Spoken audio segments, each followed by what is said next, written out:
Yan mga kababayan, Team Daddy Frankie po punta sa inyong lugar para tumulong. Yan. Oo, para sa inyo. Babalik kami. Kasi para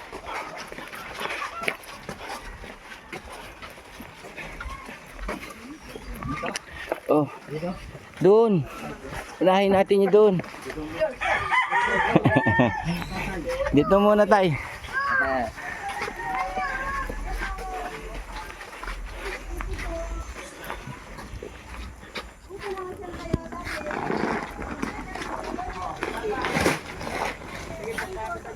Paano kin? Andi, manggagal. Good afternoon mga kababayan. Andito na ulit ang Team Daddy Frankie sa Barangay Asin West. Yan.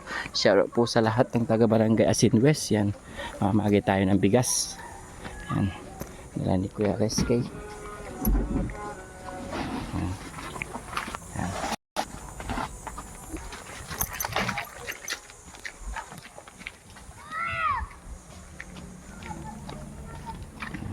Mga kababayan, Kuya Reske po. Isang sako yan Kuya Reske. Ilan pang sako yun doon?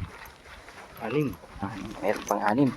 Mula kaninang umaga mga kababayan ay namamahagi na po kami ng bigas kasama ang Team Daddy Frankie.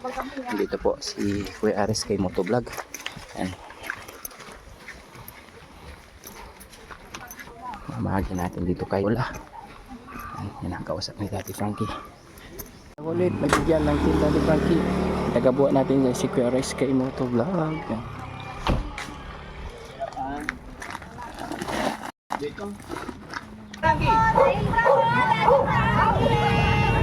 Salamat. Okay, God bless po. Salamat. Salamat. Oh, kanino to?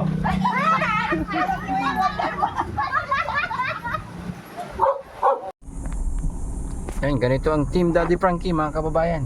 Nasa liblib na lugar na po to. Yan, sa mga hindi ko alam kung anong lugar to. Basta habang may daan. Ito na ang Team Daddy Frankie doon sa likod mga kababayan. Nag-come shout out sa mga kababayan natin dito na sa liblib na lugar. Yan, pupuntahan namin kayo kaano man kahirap ang daan. Yan, Team Daddy Frankie ay naririto. Hindi ko alam kung anong klaseng lugar to. Bahala na si Batman. Gasgasan na yung mga site ano tayo natin dito Masakyan natin puro tut tut. Sabi kasi ng tao makadaan daw. Kuliglig ata makadaan dito